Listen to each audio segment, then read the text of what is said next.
Bueno, nos quedamos en la ciudad de Santa Fe para hablar de algo que ya comenzábamos adelantando en nuestra edición de la víspera, un nuevo aniversario de la tragedia hídrica, el crimen hídrico que soportó la ciudad de Santa Fe allí un 29 de abril del año 2003. Se están cumpliendo 23 años de este hecho que marcó un antes y un después en la historia de todos nosotros, sobre todo a quienes habitaban en ese momento la ciudad de Santa Fe y que se vieron afectados, lógicamente, por el embate de las aguas del río Salado, que dejó consecuencias con la pérdida de vidas humanas, como así también cuantiosas pérdidas materiales. Bueno, hay una importante militancia, ¿no?, respecto de sostener la memoria de lo que ha sido este crimen hídrico, una justicia que ha dado respuestas a medias, ¿no?, en cuanto, bueno, a lo que han sido la condena a los responsables o a quienes en su momento llevaban adelante la conducción tanto del municipio como de la provincia de Santa Fe, advertidos por esta situación y la inacción de un Estado que nunca dio respuesta, ni siquiera a las víctimas. Un tercio de la ciudad bajo agua y hoy quienes han sido damnificados y la sociedad santafesina en su conjunto participó de una marcha para sostener la memoria de lo que ha sido esta catástrofe hídrica en Santa Fe. Digamos, de las tragedias, de los crímenes hídricos como sucedió, eso no va a borrarse jamás. Ahora, hay que asumirlo, que es distinto. Y ahí está la actitud de salir hacia adelante, no quedarse solamente en el dolor, porque eso te enferma y te mata. Entonces, la actitud que hay que tomar es, primero, es saber por qué ocurrió y después salir a luchar por la verdad, que es una cosa que es lo único que cura a largo plazo y le da salud a los pueblos. Porque si no hay verdad, no va a haber justicia y el olvido se impone sobre la memoria.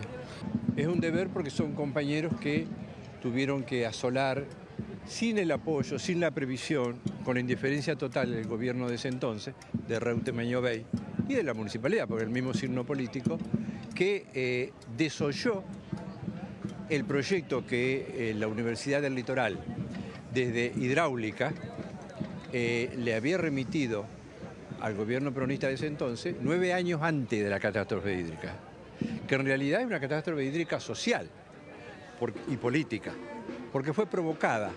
Si se hubiera hecho las defensas, no 9 años, pero 3 años antes, e incluso si la municipalidad no le hubiera mentido a los ciudadanos de Santa Fe cuando estaba entrando el agua, que eran las 9 de la mañana, el intendente de ese entonces, también del mismo signo político que el gobierno de la provincia, decía: no se preocupen los habitantes de Chalé, de Barranquita, que el agua no va a llegar. Y el agua ya estaba entrando. Bueno, esa deuda sigue estando. Además, lo indignante para quienes reclamamos justicia es que se sobornó a las víctimas. Se les dio miserable 8.000 pesos de ese entonces como una reparación, pero le hicieron firmar documentos donde no iban a hacer juicio. O sea, una infamia sobornarlo de esa manera. Bueno, voces de personas que han sido damnificadas y que lo han perdido todo en lo que ha sido esta inundación del año 2003, testimonios que se multiplican y que por supuesto a través de esta pantalla queremos seguir potenciándolos porque forma parte de sostener la memoria viva de lo que ha sido este crimen hídrico en la capital santafesina. Pero también hubo diferentes actores, más allá, bueno, de quienes han sido los damnificados, hay quienes le han puesto también el cuerpo a la situación para mantenernos informados de lo que sucedía. Maxi, vos en tu caso, en aquel 2003, eras corresponsal de TN. Efectivamente, un medio nacional en Santa Fe. Bien, y vamos a tomar contacto también con Tami Abichaín, que está junto a nuestra compañera Luchi Trincheri, que en aquellos años también desarrollaba, bueno, la actividad en la calle allí en el móvil. Tami, ¿cómo estás? Bienvenida y también el saludo a Luchi. Buenas noches, ¿cómo les va? ¿Cómo están, chicos? Sí, estoy con Luchi, que ya desde hace un ratito estábamos recordando cómo era hacer periodismo en esos tiempos y cómo fue hacerlo en ese momento en el que mucha gente estaba en una situación extrema, inesperada, y bueno, había que trabajar. Si les parece, yo ya la presento. Claro. Mira, no sé si es raro tenerla acá, porque siempre está del otro lado, es raro verla también. ¿Cómo les va, chicos? Lu, un poco lo decíamos, era una situación extrema y ustedes tenían que salir a la calle y no sé, contener, hablar, explicar, preguntar. Vos sabés, hola Tami, hola a los chicos en estudio. ¿Cómo estás, Luciana? Y a Chechu. O sea, es que es muy difícil explicar 23 años después cómo era trabajar primero en ese momento, porque más allá de que había colapsado todo, porque se habían inundado las plantas transmisoras, yo trabajaba en ese momento, era movilera de LT10, que fue una de las, era la única radio que había quedado transmitiendo, el resto de las radios tenían inundada su planta transmisora, entonces no podían emitir nada. Lo mismo pasaba con señales de televisión, bueno, justo suena el teléfono, con señales de televisión y demás. Entonces era una situación realmente complicada que nos había hecho que fuéramos el único medio que podía transmitir, con una responsabilidad enorme, porque las comunicaciones también estaban cortadas. Olvídense, hoy justo hablaba con Cecilia y decía, hay fotos, las fotos que nosotros teníamos en ese momento eran de algún fotógrafo, no teníamos celulares con fotos. Y lo único que teníamos como herramienta, en mi caso que yo trabajaba para la radio, era el celular muy precario y con todas las antenas de transmisión cortadas, que hasta llegamos con colegas de Buenos Aires a triangular llamadas para ver si ellos me podían llamar y desde Buenos Aires conectarnos con LT10 para salir, como fue en el caso del Hospital de Niños. Pero era muy, muy difícil. Y además manejar el hecho de que nos estábamos inundando, porque no era solamente algo que le pasaba a otras personas o era cuestión muy lejana, sino que era una cuestión que nos pasaba a todos. Lu, te Primero que se me consulto... ocurre preguntarte y también... Como para abrir la charla, Tami, para poder charlar entre los cuatro, ¿no? Pensando cómo, la pregunta también para vos, Maxi, ¿cómo se enteraron? Obviamente seguían, por supuesto, el minuto a minuto de lo que pasaba, pero cuando tuvieron que salir por primera vez a la calle, tomar contacto con la realidad. Lu, ¿cómo fue ese momento? Fue muy duro porque yo entré en el turno de las 2 de la tarde. Yo trabajaba a la mañana en Notife, un medio que era digital, venía siguiendo todo a través de lo que iban contando en la radio y escribiendo noticias. Sí. Y entro a la radio y me toca ir al Hospital de Niños. Entonces, bueno, como siempre, agarro mis cosas y salgo sin entender lo que estaba pasando, porque siempre voy a decir... lo simbólico que fue el Hospital de Niños, porque hasta ese momento creo que todo el mundo tenía esperanza de que si nos uníamos todos y salíamos todos a combatir un río que era imparable, podíamos llegar a controlar una situación que tampoco entendíamos dónde iba a terminar, porque no había antecedentes y nadie podía imaginar en su cabeza que un tercio de la ciudad de Santa Fe se podía inundar y que zonas que jamás se habían inundado iban a quedar bajo agua, y no con un poco de agua, con 2 y 3 metros de agua, porque había más agua dentro de la ciudad en un momento que fuera. Entonces, era como que yo salgo a cubrir una noticia, y de pronto me encuentro con gente que venía, insisto, justo llego al Hospital de Niños, que había como un llamado también en ese momento de las autoridades que decían, por favor vayan todos al Hospital de Niños a bolsear. Maxi se debe acordar, plenamente, porque sí. Si no me equivoco vos también estabas ahí. Suscribo plenamente, Luciana. La gente haciendo esfuerzo. Suscribo plenamente lo que decís, pero quiero remontarme inclusive a los días previos al 29 de abril. Yo recuerdo el domingo 27 de abril, trabajando para un medio nacional, estábamos haciendo la cobertura de las elecciones nacionales, presidenciales. Y ya en ese momento, ese domingo por la tarde-noche, se advertía de la presencia del agua del río Salado que iba a llegar a la ciudad de Santa Fe. Esto fue el domingo 27 de abril. Había avisos y había un seguimiento que no se respetó y que no se tomaron las medidas acordes como para evitar semejante tragedia. El lunes 28, yo recuerdo haber estado hasta las 4 de la mañana con un camarógrafo muy cerca del puente del río Salado, que después se amplió en cuanto a su estructura, la luz y demás, porque daba la sensación de que el puente iba a colapsar, teniendo en cuenta la presión y el caudal de agua que estaba atravesando la autopista Brigadier López. Bueno, a mí me tocó Recreo. Recreo también, el agua ya empezó a ingresar ese día, ese mismo lunes. Y después lo que decís, el martes 29 de abril, se le advierte al gobernador Reutemann de que el agua ya estaba ingresando. Reutemann se constituye en el hospital, recuerdo, me parece verlo hoy, con un piloto color cremita, Sí, intentando colaborar con las bolsas de arena, porque era la cultura de la bolsa de arena, Claro. cuando ya prácticamente estaba todo desbordado. el repudio de la gente en ese momento. El repudio de la gente era muy entendible. Y el desconcierto que había porque nadie estaba preparado para tener que hacer un operativo de evacuación de un hospital como el El Asia, que hacía poco tiempo que había sido inaugurado. Recuerdo además que había un papá que preguntaba dónde estaba su hijo que estaba internado en neonatología. Imagínense ustedes lo que era evacuar una sala de neonatología del hospital. Son situaciones con el agua prácticamente a la cintura, ¿no? Te voy a sumar algo. Esa elección que hoy, claro, hace 23 años, es como que hay tantos hechos que en su momento nos horrorizaron, Maxi, porque fue así. Sí. Pero en esas elecciones estaban la dirigencia política más preocupada en contar votos. De hecho, hay una respuesta muy famosa que vos te debes acordar de un director de vialidad, que cuando estaban alertando sobre esta cuestión dice, estamos contando votos. Ahí vemos la imagen de Reutemann, Luciana. Podemos. Ahí vemos la imagen de Reutemann que yo decía sobre todo con el piloto en el hospital de niños. Esta es la imagen a la que yo hacía referencia, sí. Que estaba también con Alberto Hammerly, que era el ministro de Obras Públicas, estaban los dos que habían llegado al hospital de niños, estaba realmente muy preocupado y con esta directiva de que después uno se imagina cómo hacíamos los santafesinos con bolsas de arena para parar un río entero. Sí. Entonces gastando energías todos bajo agua, la desesperación de, además, yo voy a decir algo, no solamente fue el hospital de niños en ese momento. Cuando uno trabaja muchas veces, y más en esa época que la radio no tenía imagen, nosotros nos abstraíamos tratando de relatar lo que pasaba alrededor. Y yo recuerdo que empiezo a caminar por calle Mendoza, si ustedes se ubican, es la que sube un poco en su geografía para pasar la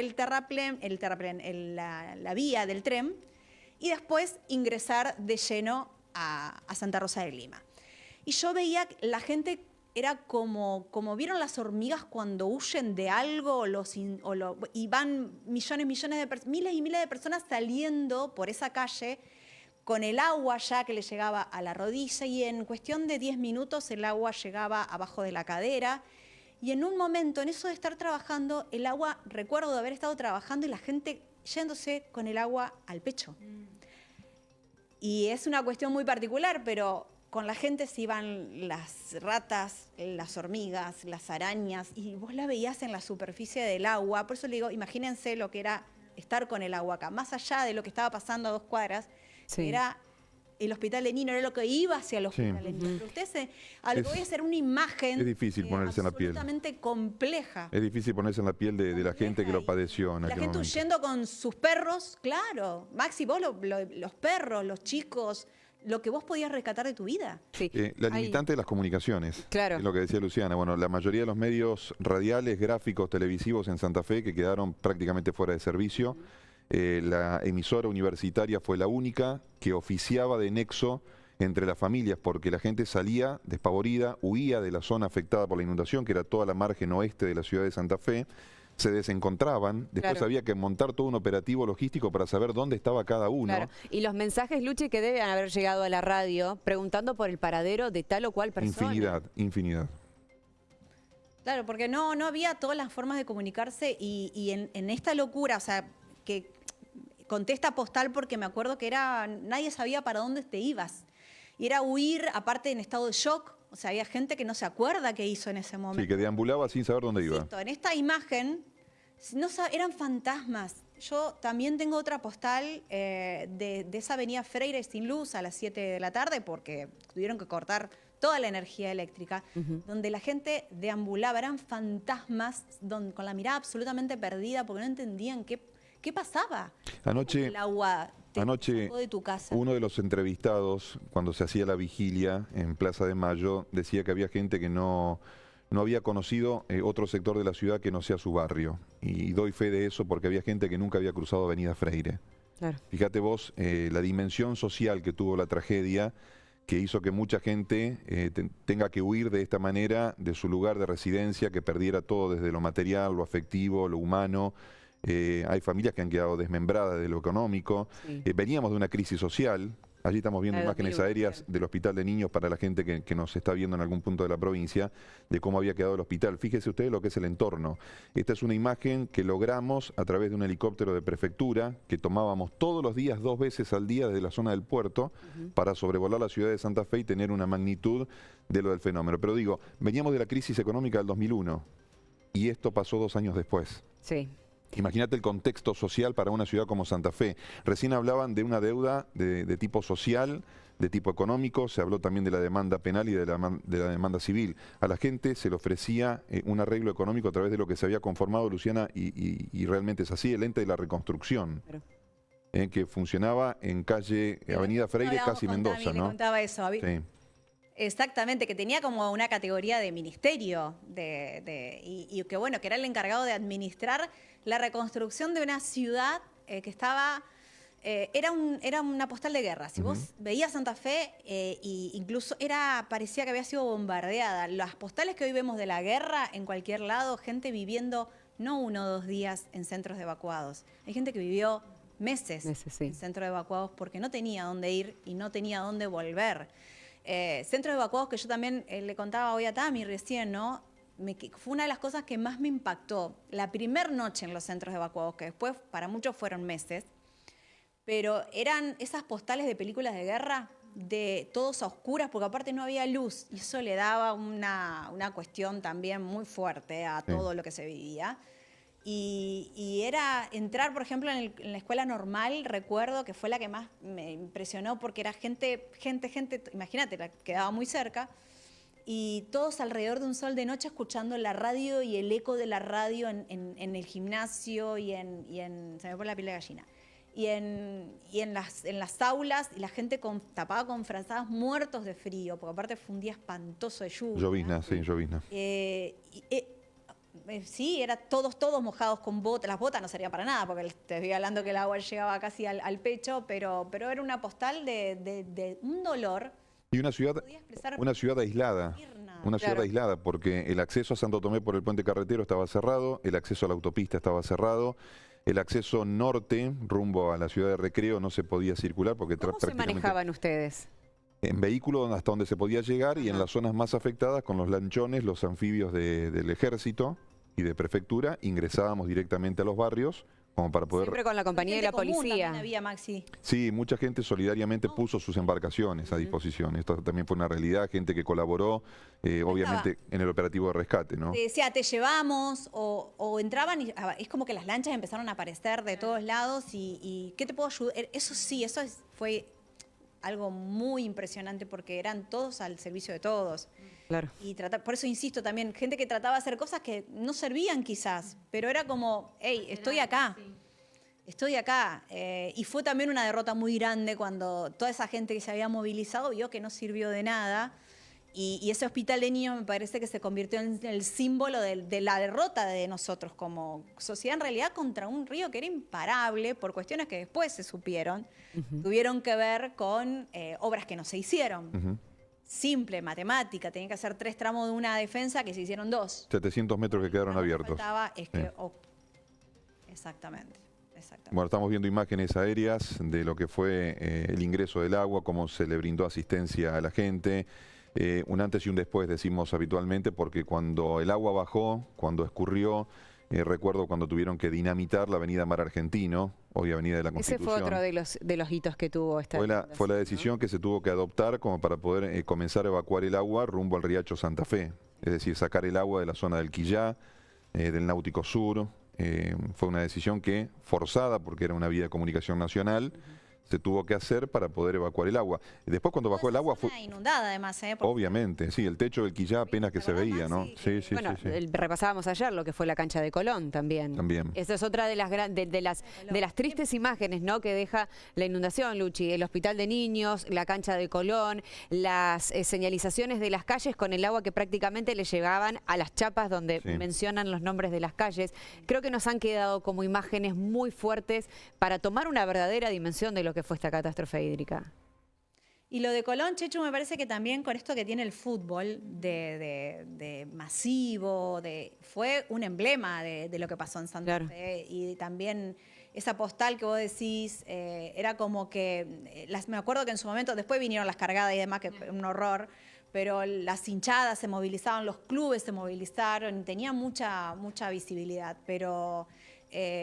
también lo que decían ustedes recién en el estudio, no fue solamente las horas de la presencia del agua, sino lo que fue el después. El drama cuando bajó el agua. El agua se retira, que fue tremendo también, desolador, y sobre todo esa sensación que nos quedaba todo de esa mugre que no se iba con nada. Porque imagínense, estamos viendo, era venir con bidones de cloro. Luciana, estamos viendo el pórtico de entrada que tenía en su momento el Club Colón, que había quedado retorcido por la fuerza del agua. Yo recuerdo que alguien me dijo, la cancha del Estadio de Colón ofició de contenedor o de una represa para frenar el embate del agua, porque si no se hubiese llevado buena parte del barrio puesto.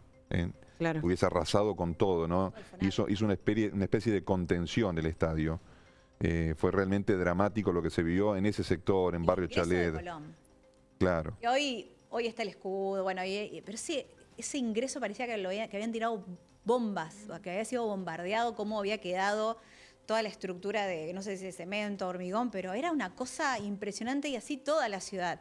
Y esto de decir, de pronto vos veías la gente, que tengo esa también imagen de la gente con el bidón de lavandina, con una escoba y la casa detonada, de barro, de mugre, de todo, animales muertos, cualquier cosa encontrabas. Sí, la sensación de que también vos decías hoy, no sabíamos hasta dónde iba esto, cuándo se iba a ir el agua, cómo se iba a ir, cómo fue encontrarse después o ver a la gente encontrándose con lo que quedaba. Muy desolador, muy doloroso.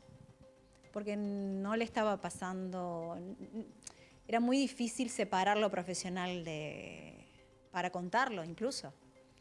O sea, se estaba inundando un amigo, se estaba inundando tu familia, se estaba inundando, no era una noticia fácil de digerir, era muy difícil mantener esa distancia para narrar las cosas y para preguntarle, porque aparte el dolor estaba muy a flor de piel, entonces era imposible no sentir en el cuerpo lo que... Viste que nosotros a veces tenemos esa cuestión muy mental de aislarnos cuando contamos las cosas, después llegamos a casa y estamos hechos pelota. Pasa que esto también le había pasado a todos. Pero el tema era que no había, era muy difícil separar, aparte eran Maxi, chicos, eran días sin dormir. Sí, claro.